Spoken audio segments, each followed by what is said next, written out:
হৃদমায়ার প্রেমগাথা লিখেছে রিক্তা ইসলাম মায়া, পর্ব 13 ও 14।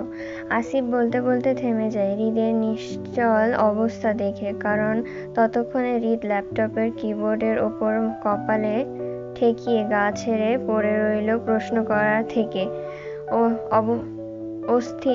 অস্থির আসিফ দ্রুত পায়ে এগিয়ে আসলো হৃদের দিকে। আতঙ্কিত হাতে ভাই ভাই করে ডাকতে লাগলো হৃদের কাঁধ চেপে। হৃদকে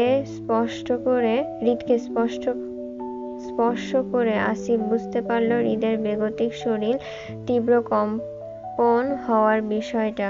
হতভম্ব আসিফ মুহূর্তেই বাকরুদ্ধ হয়ে গেল হৃদের সারা শব্দ পাচ্ছে না বলে। আতঙ্কিত মুখে মুখ তুলতে চাইল হৃদের দিকে। নিশ্চল হৃদকে দেখে আসিফ তখনও ঠাওর করতে পারছে না আসলে কি হয়েছে। হৃদ কি মায়াভাবীর মৃত্যুতে বেহুশ হয়ে গেল, নাকি অতিরিক্ত উত্তেজনায় হার্ট অ্যাটাক করলো? কোনটা? আচ্ছা, হৃদ ভাই কি সত্যি মেয়েটাকে পছন্দ করত? হয়তো করত, নয়তো কেউ যদি কাউকে পছন্দই নাই করে তাহলে মানুষ তো এমনি আর এতটা দুর্বল হয় না, তাই না? তাহলে বলা যায় হৃদ ভাই ভাবিকে পছন্দের থেকেও বেশি কিছু করত, হয়তো ভালোবাসত। নিজের চিন্তা ভাবনায় নিজেই চমকে ওঠার ন্যায় আতঙ্কিত চোখে হৃদের দিকে তাকালো আসিফ। হাই, সর্বনাশ হয়ে যাবে। যদি হৃদ মায়াকে সত্যি সত্যি ভালোবেসে থাকে, তাহলে হৃদ ভাইকে একা আসিফের পক্ষে সামলানো মুশকিল হয়ে উঠবে, কারণ হৃদ খান কারোর কথা শোনার মানুষ না। আসিফ মনে শঙ্কিত ভয়ে চিন্তা করল হৃদের মাকে ফোন করবে কিনা। তিনি তো বাংলাদেশেই আছেন মনে হয়। আসিফকে একবার কথা বলে দেখবে, জানাবে হৃদ ভাইয়ের বর্তমান অবস্থাটা, নাকি হৃদ ভাই রাগারাগি করবে ওনার মাকে এই বিষয়ে কিছু জানালে। আসিফ তীব্র দ্বিধায় পড়ে একটু অপেক্ষা করার চিন্তা করল। হৃদকে হসপিটালে নিয়ে যাবে বলে ভয়ার্থ মুখে হৃদের দিকে চাইল। হৃদের কাঁধে হাতটা নাড়িয়ে তখনই আস্তে আস্তে করে হৃদকে ডাকতে গেল ভয়ে ভয়ে। জড়সড় আসিফের অবস্থা কাহিল, বিষণ্ণ চিন্তায়। এসির মধ্যেও কপালের কার্নিশ বেয়ে ঘাম ঝরছে।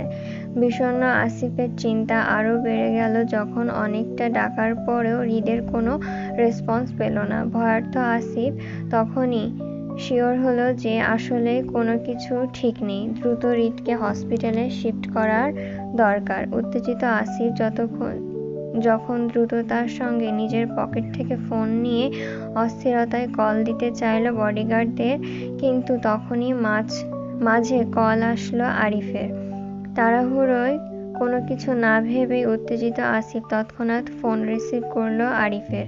মায়ের খবরটা এক ফাঁকে আরিফ থেকে নিতে চাইল, কিন্তু তার আগে ফোনের ওপাশ থেকে আরিফ সালাম দিয়ে আসিফের উদ্দেশ্য করে বলল, সরি ভাই, আপনি তখন আমায় কল দিয়েছিলেন। আসলে আমি একটু ব্যস্ত ছিলাম হসপিটালে, কাজের জন্য ফোনটা সাইলেন্ট ছিল, আপনার কলও রিসিভ করতে পারিনি। আপনি কিছু বলবেন ভাই? অস্থির আসিফ তৎপর মুখ খুলে বলল, হ্যাঁ, ভাবির লাশ কি তোমরা দাফন করে ফেলেছ নাকি করবে?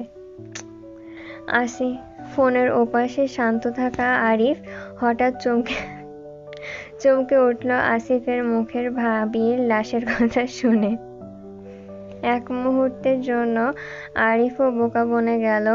কোন ভাবির লাশ দাফন করার কথা বলছে তারা, আর কারই কথা বা জিজ্ঞাসা করছে আরিফকে? কে বা মরল? তাছাড়া আরিফের জানামতে আসিফের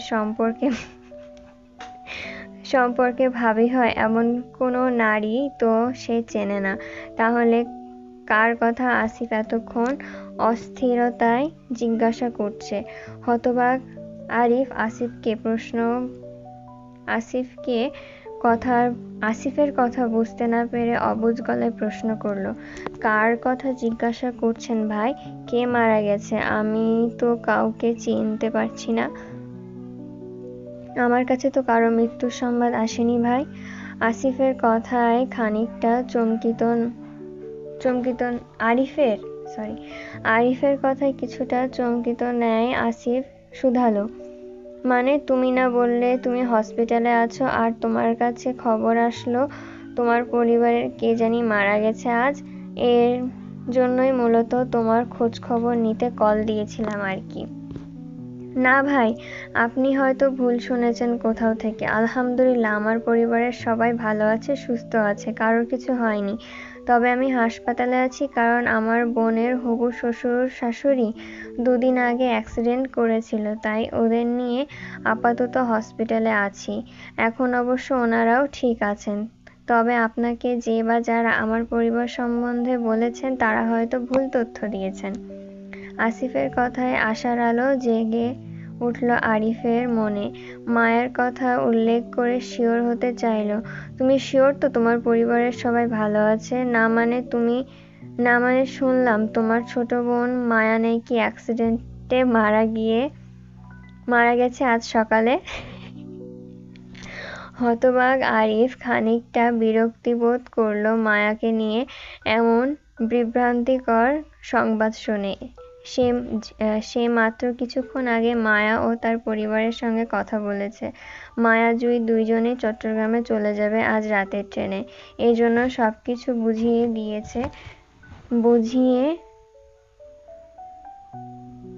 বুঝিয়ে বাজিয়ে দিচ্ছিল আরিফ কিভাবে কি করতে হবে, অথচ তার জীবিত বোনের মৃত সংবাদ দিচ্ছে অন্য কেউ, তাও রাজনৈতিক দলের কেউ। এমন ফাউ সংবাদগুলো কে ছড়ায় কে জানে।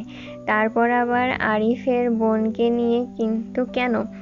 আরিফ তো রাজনীতি করে না, তবে একজন সাধারণ মানুষ। তাহলে তার পরিবার সম্পর্কে কার এত মাতামাতি থাকতে পারে, তাও তার ছোট অবুঝ বোনকে নিয়ে? আরিফ অনেকটা নাকচ গলায় আসিফকে শুধিয়ে বলল, না ভাই, আমার পরিবারের সবাই আলহামদুলিল্লাহ ভালো আছে, আমার ছোট বোনও জীবিত আছে, মাত্রই কিছুক্ষণ আগে কথা বললাম। আপনি ভুল শুনেছেন। আরিফের কাট কেটে গেল ততক্ষণে, কারণ তাড়াহুড়োয় কল কেটে দিল আসিফ নিজে। মায়া জীবিত থাকার খবরটা হৃদকে দিতে উত্তেজিত ভঙ্গিতে হৃদের কাঁধ চাপল আসিফ। তাড়াহুড়োয় বলতে লাগলো, ভাই, ভাবি কিছু হয়নি, উনি বেঁচে আছেন। আরিফের সাথে মাত্রই আমার কথা হলো, ভাবি নাকি ঠিক আছে, নিজের বাড়িতে আছেন। ভাই, আমাদের লোক ভাবির সঠিক তথ্য জোগাড় করতে পারেনি, কোথাও ভুল করেছে ওরা। ভাই, শুনছেন আপনি? ভাই ভাই হৃদকে ধাক্কিয়েও যখন কোনো সাড়া শব্দ পেল না আসিফ, তখন তৎক্ষণাৎ আতঙ্কের ন্যায় কল লাগালো বডিগার্ডদের। মুহূর্তের মাঝেই হৃদকে বেহুশ অবস্থায় আসিফ থেকে হসপিটালে শিফট করানো হলো এমার্জেন্সিতে। দীর্ঘ সময় নিয়ে হৃদের চেক আপ করে রিপোর্ট দেখে ডাক্তার আসিফকে জানালো, অতিরিক্ত মানসিক চাপ আর টেনশনের কারণে কয়েক সেকেন্ডের জন্য হৃদের হার্ট ব্লক হয়ে জ্ঞান হারিয়ে ফেলে জায়গায়, যার জন্য বিগত কয়েক ঘন্টা ঘুমানোর ইনজেকশন দিয়ে যাবে হৃদের রেস্ট টাইম। তবে হৃদের অতিরিক্ত মানসিক চাপ নেওয়ার জন্য কড়াভাবে নিষেধাজ্ঞা জারি করলেন ডাক্তাররা। এতে করে নেক্সট টাইম হৃদের প্রাণঘাতীও হতে পারে বলে জানালেন ডাক্তাররা। অস্থির হতবুদ্ধি আসিফ শিথিল হয়ে গেল ডাক্তারের কথায়। কি পরিমাণ মানসিক চাপে পড়লে হৃদ খানের মতন একটা শক্তপোক্ত মানুষের হার্ট ব্লক হয়ে জ্ঞান হারিয়ে সোজা হসপিটালের বেডে পড়ে থাকে, সেটা সত্যি আসিফের ধারণার বাইরে। সে কখনো ধারণা করতে পারছে না হৃদের ভেতরকার অস্থিরতা। তবে আসিফ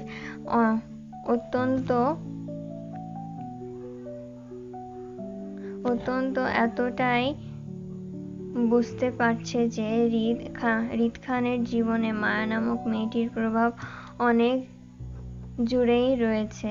হয়তো আসিফের ধারণাও নেই কতটা জুড়ে আছে।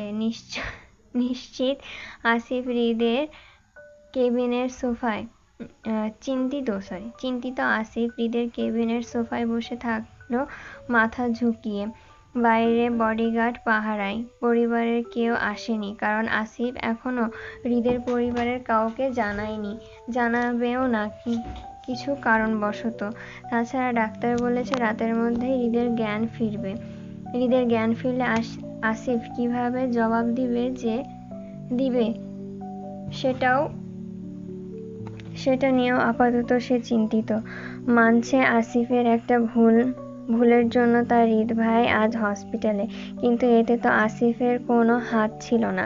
আসিফ তো সত্যি জানতো না সবটা। বিষয়গুলো এমন বাজেভাবে ঘটবে, ওদের লোক যে এতটা ভুল তথ্য নিয়ে আসবে কে জানতো।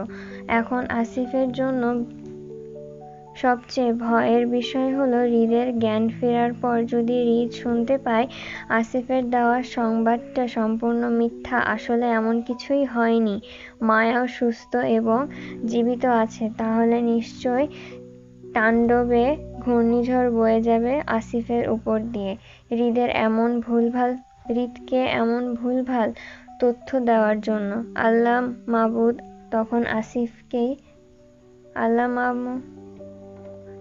মালুম তখন আসিফের কি হয়।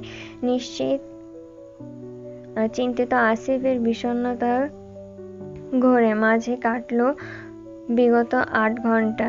হৃদের হুঁশ ফিরল প্রায় 8 ঘন্টা পর, তখন রাত 1টার কাঁটায়। হৃদের জ্ঞান ফিরতেই দেখে আসিফ সুস্থির হয়ে গিয়েও হতে পারছে না তীব্র চিন্তায়। ডাক্তার হৃদের নর্মাল চেক আপ করে যেতেই আসিফ ভয়ে জড়সড় অবস্থায় হৃদের দিকে তাকায় সত্যিটা বলার জন্য, কিন্তু তখন হৃদের হার্ট ব্লক হওয়ার জন্য শ্বাসকষ্ট হয়ে উঠেছিল একটা সময়, যার জন্য অক্সিজেন মাস্ক লাগাতে হয়েছিল হৃদকে। দুর্বলতায় এখনো অক্সিজেন মাস্ক দিয়ে শ্বাস টানছে হৃদ। তবে এর মধ্যে হাত পা নাড়িয়ে হৃদকে উঠে বসার চেষ্টা করতে দেখে তৎক্ষণাৎ আসিফ এগিয়ে আসলো সাহায্য করতে চেয়ে, কিন্তু পথে হৃদ নিজের দুর্বল হাতের ইশারায় থামিয়ে দেয় আসিফকে এবং নিজেই উঠে বসে বেডে পিঠ ঠেকিয়ে। তৎপর মুখ থেকে মাস্ক খুলে গলায় ঝুলায়, বড় বড় শ্বাস ফেলে ঘাড় বেঁকিয়ে আসিফের দিকে শূন্য নিশ্চল দৃষ্টি চেয়ে থেকে ছোট শব্দে বলল, গাড়ি বের কর আসিফ, আমি বের হব। চমকিত ন্যায় আসিফ শুধালো, কেন ভাই, আপনার শরীর তো এখনো দুর্বল। তোরে বাড়তি কথা বলতে বলি নাই আমি, দ্রুত গাড়ি বের করতে বলছি, আশুগঞ্জ যাব আমি। হৃদের গাড়ি বের করার কারণটা বুঝতে পেরে মুহূর্তে ভয়ে চুপসে যায় আসিফ। মায়ার খোঁজে হৃদ যে আশুগঞ্জ অবধি যেতে চায় সেটা ঠিক বুঝল আসিফ, কিন্তু হৃদ তো আর জানে না মায়া আসলেই জীবিত আছে, মরে নাই। ভয়ার্থ আসিফ ভয়ে ভয়ে হৃদকে মায়ের জীবিত হওয়ার সত্যটা জানালো এবং আতঙ্কের ন্যায় হৃদের গম্ভীর মুখের দিকে সময় নিয়ে তাকিয়েও আসিফ বিন্দুমাত্র বুঝতে পারল না হৃদের ভেতরকার অবস্থা। মায়া জীবিত হওয়ার বিষয়টা শুনেও হৃদকে কোনো রিয়্যাক্ট করতে না দেখে আসিফ আরো বেশি ভয় করল হৃদের নিশ্চুপ থাকার বিষয়টা নিয়ে। নিশ্চয়ই আসিফের কপালে দুঃখ আছে, এর জন্যই হৃদ হঠাৎ করে এমন গুমরে চুপ হয়ে আছে। শান্ত থাকা হৃদ আরো শান্ত হয়ে গেল। হঠাৎ গা ছেড়ে বালিশে মাথা ঠেকিয়ে নিশ্চুপ ভঙ্গিতে চোখ বন্ধ করে পড়ে রইল বেশ কিছুক্ষণ, যেন কোথাও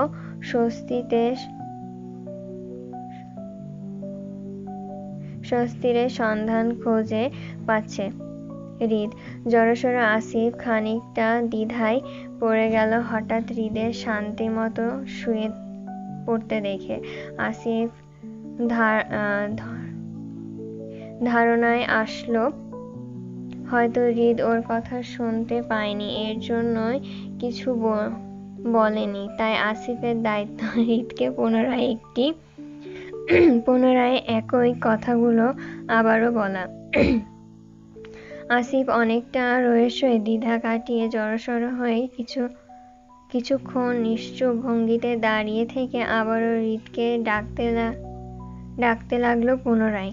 এবার খানিকটা উঁচু স্বরে ডাকলো, কারণ আসিফের ধারণা হৃদ হয়তো ওর কথা ঠিকঠাক শুনতে পাচ্ছে না হার্ট ব্লকের জন্য। কানের সমস্যা হচ্ছে হৃদের তাই। কিন্তু আসিফ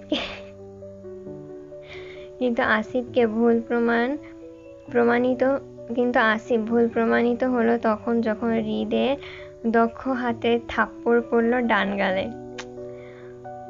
স্তব্ধ আসিফ গালে হাত দিয়ে হৃদের দিকে তাকিয়ে থাকলো বোকার মতন। জীবনে এই প্রথম মারল হৃদ ভাই ওকে, তাও এত বছরের সঙ্গী হয়ে কাজ করার পর। আসিফের ঘোরের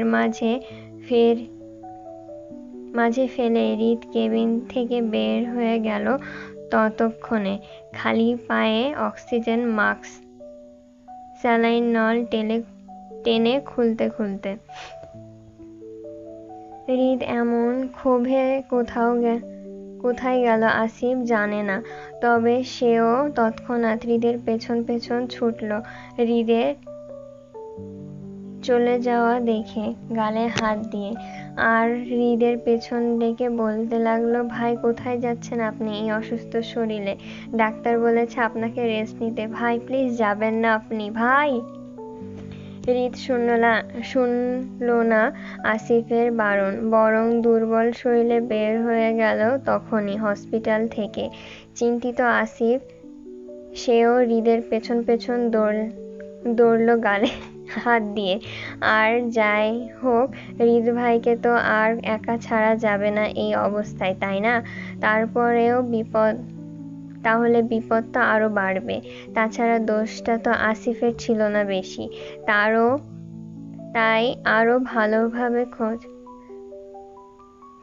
আরো ভালোভাবে খোঁজ নেওয়া উচিত ছিল মায়াভাবী সম্পর্কে। তবে আসিফের সাথে অপরাধী তো আরো একজন ছিল, যে আসিফকে এমন ভুলভাল তথ্য জোগাড় করে দিয়েছিল সে। এবার তাকেও ছাড়বে না আসিফ। হৃদের পেছন যেতে আসিফও নিজের অ্যাসিস্ট্যান্ট মাহফুজকে তার পাওনা থাপ্পড়টা ঠাস করে মেরে গেল। আর ধুমকিও স্বরূপ এক ছুট বুঝিয়ে গেল আসিফকে এমন ভুলভাল তথ্য দেওয়ার জন্য এই থাপ্পড়টা উপযোগী ছিল সে। হতবুদ্ধি মাহফুজ ও গালে হাত দিয়ে হসপিটালের করিডোরে দাঁড়িয়ে থাকলো আসিফের চলে যাওয়ার দিকে তাকিয়ে। মূলত মাহফুজ আসিফের পার্সোনাল অ্যাসিস্ট্যান্ট হয়। আসিফ যা বলে তাই করতে সহ থাকে। আর এজন্যই বিগত কয়েক আগে তাকে বলেছিল যেন কোনো মায়া মেয়ে সম্পর্কে তথ্য জোগাড়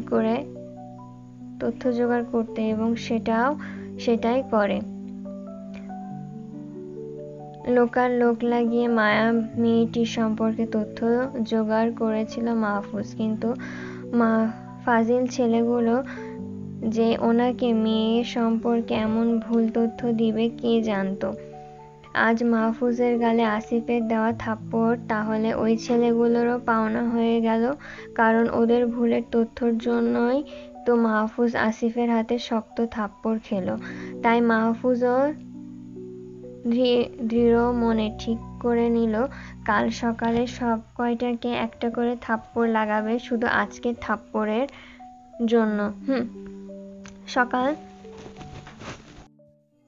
6:15, সারা রাত ভোর ট্রেন জার্নি করে মাত্র চট্টগ্রামের ভাড়া বাড়ি ভাড়া বাসায় ফিরল মায়া আর জুই। সঙ্গে রয়েছে মায়ার মামা সেলিম সাহেব।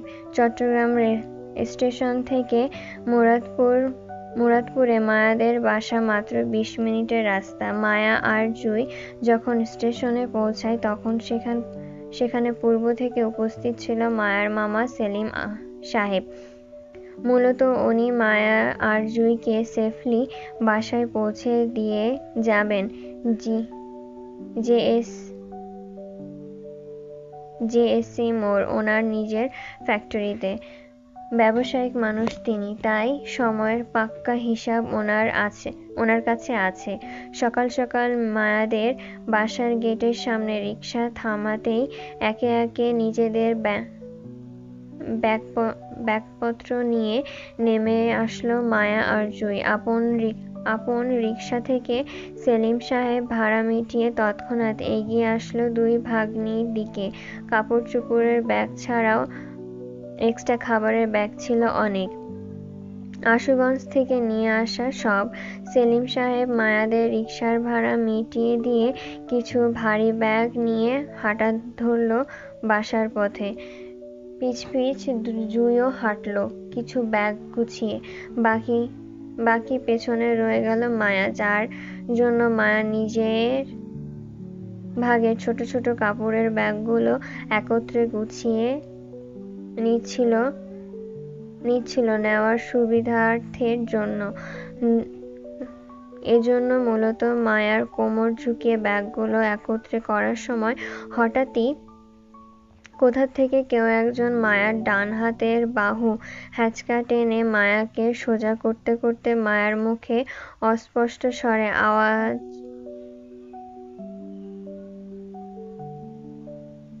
আওড়াতে লাগলো, আরে আরে কে? বলার মাঝেই কষে থাপ্পড় বসালো মায়ার ডান গালে। হতভম্ব মায়া এক মুহূর্তের জন্য সবকিছুই বুঝে উঠতে পারল না আসলে মায়ার সাথে কি হয়েছে।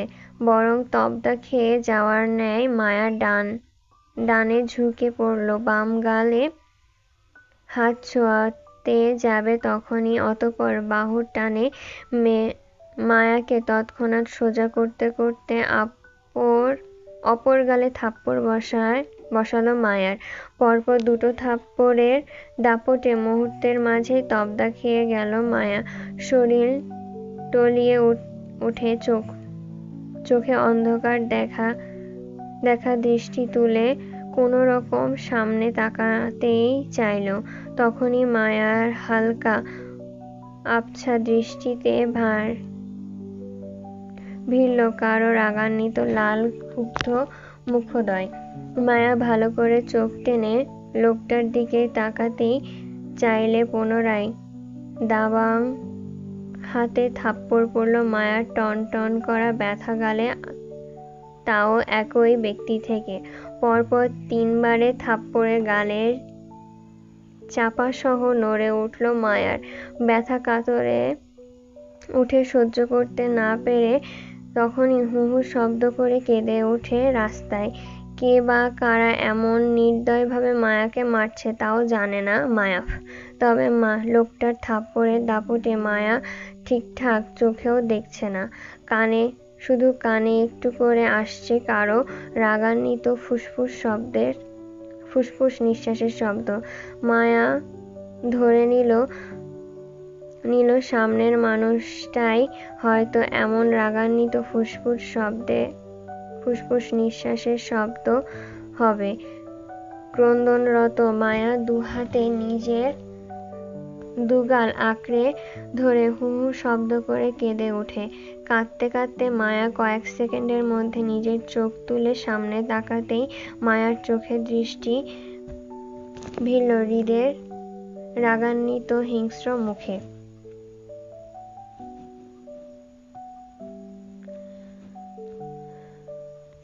আচ্ছা, নোট। লেখিকার নোট। লেখায় এলোমেলো থাকতে পারে, ঘুম ঘুম চোখে লিখলাম এর জন্য। সত্যি ছিল। পরপর 3টা থাপ্পড়ের ওটা কিন্তু লেখিকার নোট ছিল। এবার গল্পে ফিরে আসি। পরপর 3টা থাপ্পড়ের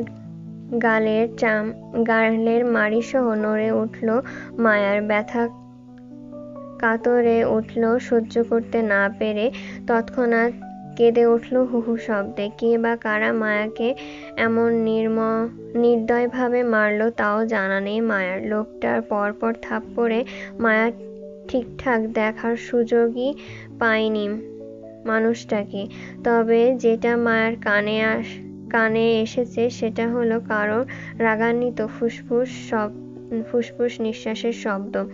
ক্রন্দনরত মায়া দুহাতে দুগাল চেপে ধরেই হিচকি তুলে কাঁদতে কাঁদতে ভেজা দৃষ্টি তুলে তাকাতেই চাইল সামনে মানুষটার দিকে। তাকালো, কিন্তু তৎক্ষণাৎ মায়ার সেই ভেজা দৃষ্টি পড়ল পরিচিত হৃদের রাগান্বিত হিংস্র মুখটায়। হৃদকে দেখে মায়া কান্নাটাও আরো বাড়ল ঘোর অপমানে। লজ্জিত মায়া মাথা নত হয়ে আসতেই হৃদ দক্ষ হাত চালান করল মায়ার বাহু টেনে কাছে টানায়। মুহূর্তের মাঝে মায়ার বাহু হেঁচকা টানে মুখোমুখি করে দাঁতে দাঁত পিষে হৃদ তপ্ত গলায় শুধালো মায়াকে, মিথ্যাবাদী নারী! একটার পর একটা মিথ্যা কন্টিনিউয়াসলি এত মিথ্যা আসে কোথা থেকে তোর? জবান খুললেই মিথ্যা বলিস। এত মিথ্যা বলতে বলতে ক্লান্ত হোস না? নাকি শরীরের রক্ত মাংস পর্যন্ত মিথ্যা দিয়ে গড়ে ফেলেছিস বেয়াদব? হৃদের কথায় ঘোর অপমান বোধ করল মায়া। প্রথমত সে কিছুই করেনি, আর না কিছু বুঝতে পারছে কিসের জন্য এতগুলো থাপ্পড় খেল সে। কি থেকে কি হলো তাও বুঝতে পারছে না। সকালবেলা স্টেশন থেকে মায়ের মামার সাথে বাসায় আসলো। রিকশা থেকে নেমে মালপত্র নিয়ে জুইও মায়ার মামার বাসা ভেতরে গেল। এখন মায়াও তাদের পেছনে বাসায় ভেতরে যেত, কিন্তু হঠাৎ ঝড়ের মতন হৃদ কোথা থেকে এসে কেন মায়াকে এতগুলো থাপ্পড় মারল তাও জানা নেই মায়ার। আর না হৃদের এখনকার কথাগুলো মানে বুঝতে পারছে সে। মায়ার যতটুকু মনে পড়ে, সে হৃদের সাথে বিগত মাস ধরে দেখা সাক্ষাৎ বা কোনোরকম কথা হয়নি। তাহলে মায়ার মিথ্যাটা বলল কখন হৃদকে তাও মনে পড়ছে না। ক্রন্দনরত মায়া ঘোর অপমানে চেতে উঠল। মোচড়ামুচড়ি করে হৃদের হাত থেকে নিজের বাহু ছাড়িয়ে নিতে চাইল। অঝরে কাঁদতে কাঁদতে হৃদের উদ্দেশ্যে জোর গলায় বলল, ছাড়ুন আমাকে, অসভ্য নেতা! আমি যত খুশি তত মিথ্যা বলবো, তাতে আপনার কি? আপনি শুনতে এসেছেন কেন? আপনি কি আমাকে মারার নেতার ছেলে হয়েছেন বলে কি মাথা কিনে নিয়েছেন? যা খুশি তাই করবেন, আর আমি কিছু বলতে পারবো না এমন বালের এলাকায় না থাকলে কি হবে আমার? আমি আবার চলে যা। মায়া আতঙ্কে ন্যায় হু হু করে শব্দ করে উঠল তৎক্ষণাৎ। চোখ বড় বড় হয়ে আসলো মুহূর্তেই। ছটফট করার ন্যায় দুহাত আঁকড়ে ধরল হৃদের এক হাত গাল থেকে ছাড়াতে চেয়ে। কিন্তু মায়ার ছটফটে হৃদের হাত আরো শক্ত হয়ে আসলো মায়ার গালের মাড়ি চেপে ধরায়। মায়া গোঙালো। ছটফট করার ন্যায় হৃদের হাত থেকে গাল ছাড়িয়ে নিতে চাইলে হৃদ আরো তেতে উঠল। রাগে রি রি করে শুধালো, আমি কে, তাই না? আমি তোর জম। তোকে মারার জন্য আমার বাপের ক্ষমতার দরকার নেই। সোজা তোকে ঘরে গিয়ে মেরে আসবো। তোর কি মনে হয় তুই পালিয়ে বাঁচবি? এই বালের এলাকা ছেড়ে কই পালাবি তুই? কোন দেশে শুনি? তুই তো এই দুনিয়া ছাড়লেও আমি তোকে রাখ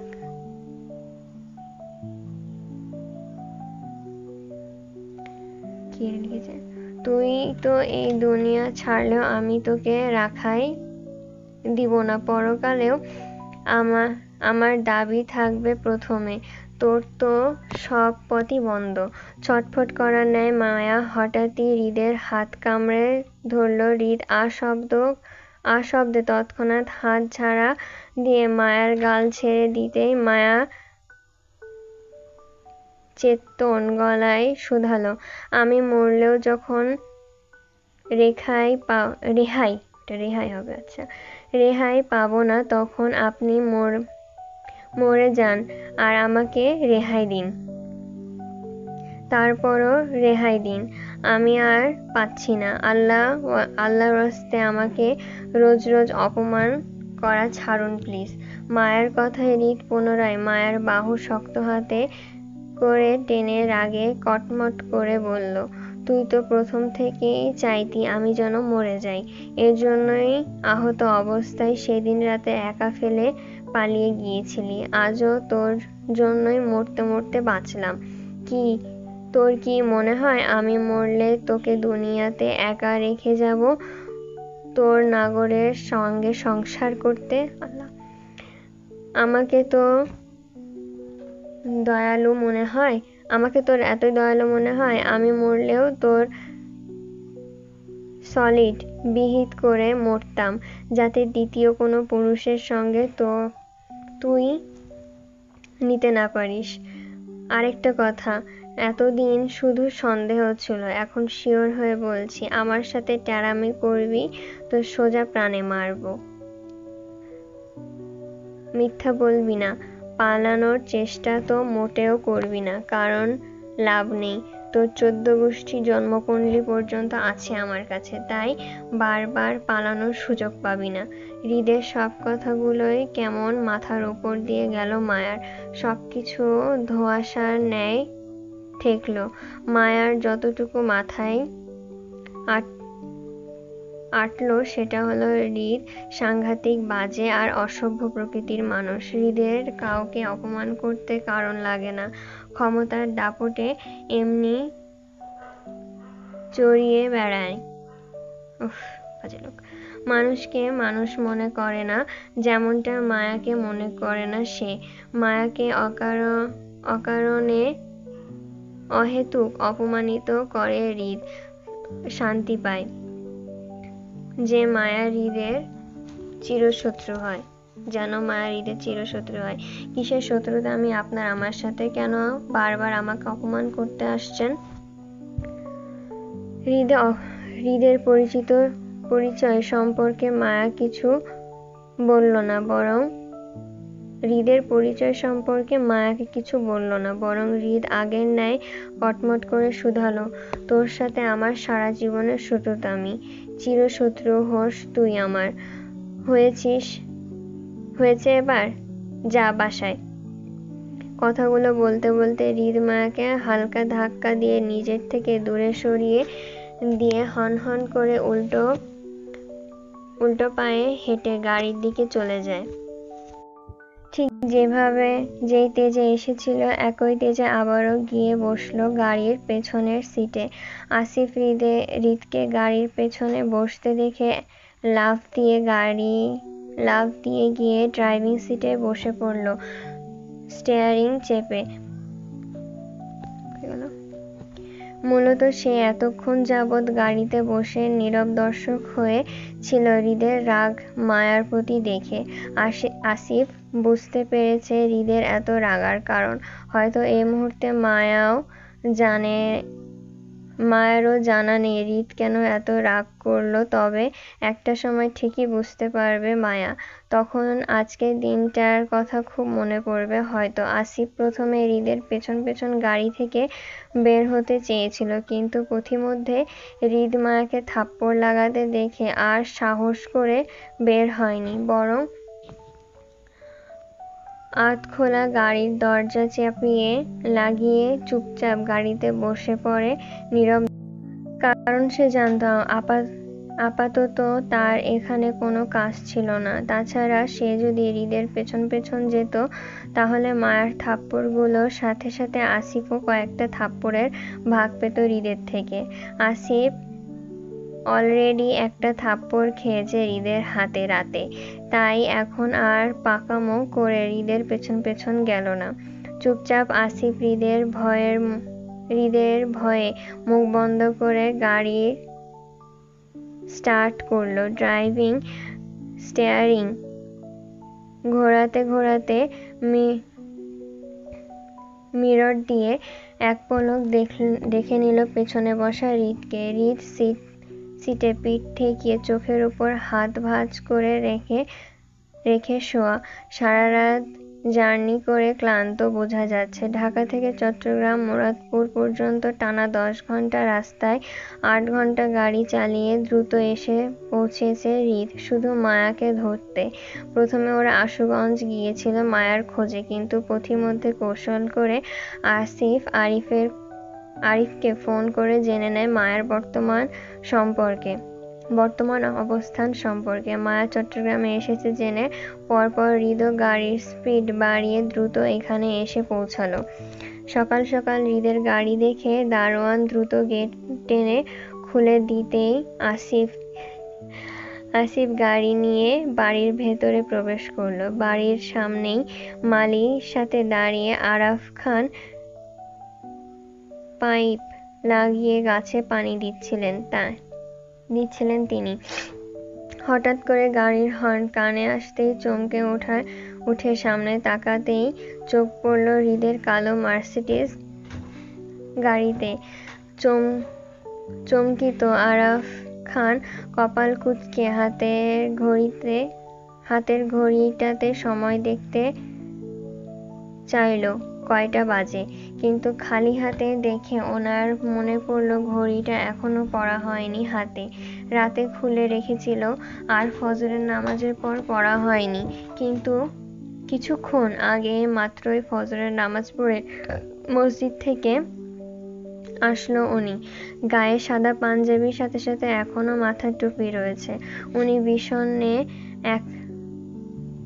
এক ফাঁকে উজ্জ্বল পরিষ্কার আকাশটাও দেখে নিল। বুঝতে পারল এখনো সূর্য ওঠেনি। এত ভোর সকাল সকাল হৃদের গাড়ি, তাও খানবাড়িতে। বিষয়টা চরম আশ্চর্যজনক। যেই ছেলেকে ফোনের পর ফোন করেও পাওয়া যায় না, চট্টগ্রামে আসতে চায় না বাবার কাজে, সেই ছেলে আপোষেই আজ এত সকালে দাদাবাড়ি চৌকাঠ মারালো। বিষণ্ণে আরাফ খান পাশের মালিকে প্রশ্ন করে বলল, এই আব্দুল, বাজে কয়টা বলতে পারিস? তৎক্ষণাৎ উত্তর আসলো আব্দুলের, না বড় স্যার, জানি না তো। আরাফ খান বিরক্ত চোখে এক পলক আব্দুলকে দেখে নিল। ঘাড় ঘুরিয়ে পুনরায় হৃদের গাড়ির দিকে তাকাতেই দেখল হৃদ খালি পায়ে গাড়ির পেছনের দরজা খুলে নামছে। হৃদের বিধ্বস্ত আর এলোমেলো অবস্থায় খালি পায়ে গাড়ি থেকে নামতে দেখে মুহূর্তেই বিষণ্ণ, হতবুদ্ধি হয়ে গেল আরাফ খান। অবাক করা চোখে ড্যাব ড্যাব করে তাকিয়ে থাকলো হৃদের পায়ের দিকে। এত সকাল সকাল হৃদ খালি পায়ে কোথা থেকে আসলো তাও বুঝতে পারছেন না উনি। আরাফ খান হৃদকে কিছু জিজ্ঞাসা করবে তাও সুযোগ পাচ্ছে না, কারণ হৃদ গাড়ি থেকে নেমেই সোজা হনহনিয়ে বাড়ির ভেতরের দিকে চলে যাচ্ছে। আরাফ খান জোর গলায় হাঁক ছেড়ে হৃদকে আটকাতে চাইল ডেকে, কিন্তু হৃদ থামল না। শুনলেও না শোনার মতো করে হন করে চলে যাচ্ছে বাড়ির ভেতরের দিকে। আপাতত তার ফ্রেশ হয়ে ঘুম দরকার। হৃদকে থামতে না দেখে আরাফ খান পুনরায় ডাকে হৃদের উদ্দেশ্যে বলল, এই হৃদ, কোথায় যাচ্ছিস? এদিকে আয়, আমার তোর সাথে সিরিয়াস কথা আছে। এত সকাল সকাল খালি পায়ে কোথা থেকে উদয় হয়েছিস তুই? তোকে দেখে মনে হচ্ছে ছ্যাঁকা খেয়ে বাঁকা হয়ে আসছিস। সত্যি করে বল, কয়টা মেয়ের ধোকা খেয়ে জুতা ফেলে এসেছিস রাস্তায়? সত্যি না বললে কিন্তু আমি তোর বাপ আর দাদির কাছে বলে দিব তোর ছ্যাঁকা খাওয়ার কথা মনে রাখিস।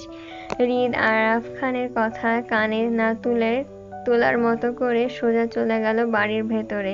সে জানে আরাফ খানের ডাকে সাড়া দিলে নানান উল্টাপাল্টা প্রশ্ন করে অহেতুক যুক্তি দেখায়। আসিফ গাড়ি পার্ক করে হৃদের পেছন পেছন যাচ্ছিল। আরাফ খান হৃদকে না পেয়ে আসিফকে ডাকলো। আসিফ আরাফ খানের ডাকে আমতা আমতা করলো, ইতস্ত বোধ করলো কাছে যেতে। আরাফ খান আসিফকে আমতা আমতা করে দাঁড়িয়ে থাকতে দেখে ধমকের স্বরে বলল, এই হৃদ ভাইয়ের বলদ, এদিকে আয়। ডাকছি না আমি, আয় বলছি। আসিফ দ্বিধা নিয়ে এগিয়ে গেল আরাফ খানের কাছে। সে জানে তাকে এখন আরাফ খান নিজের কথায় ফাঁসাবে। সঠিক উত্তর না দিলে এক ছুর বকাও খেতে হবে তাকে। আবার সত্যি বললেও ঝামেলা। হৃদ ভাই আস্ত রাখবে না ওকে।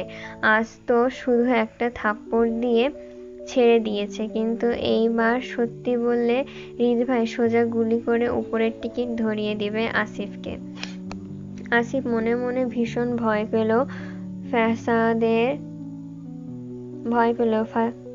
ফ্যাসাদের পরিস্থিতিতে পড়ে, কিন্তু মুখে প্রকাশ করল না, বরং আরাফ খানের সামনে এসেই বোকার মতো হাসল। আসিফের বোকা হাসি দেখে আরাফ খানের সন্দেহ আরো গাঢ় হলো। আসিফকে শাসিয়ে বলল, বলদের মতো হাসছিস কেন? আমি কি তোকে কমেডি দেখাতে ডেকেছি? হ্যাঁ? আসিফ তৎক্ষণাৎ মুখ বন্ধ করে মাথা নাড়িয়ে না বোঝালো। আরাফ খান আসিফের মাথা নাড়ানো দেখে ফের বলল, মুখে কি তালাও মেরেছিস? মুখে কি তালাও মারছোস? আসিফ তাড়াহুড়োয় বলল, না দাদা ভাই। ও আচ্ছা, তালা নাই তাই তো। শিওর তুই? হ্যাঁ জি দাদা ভাই। গুড।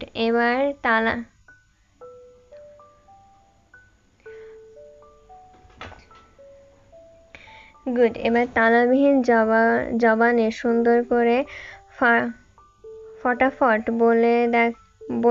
বলতো দেখি, তোরা দুই বলদ এত সকালে কোত্থেকে এসেছিস?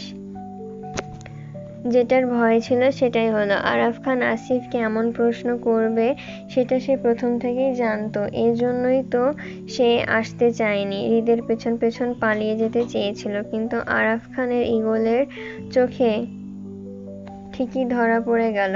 আসিফ কথা ঘোরানোর চেষ্টা করে বোকার মতো হেসে বলল, কোথাও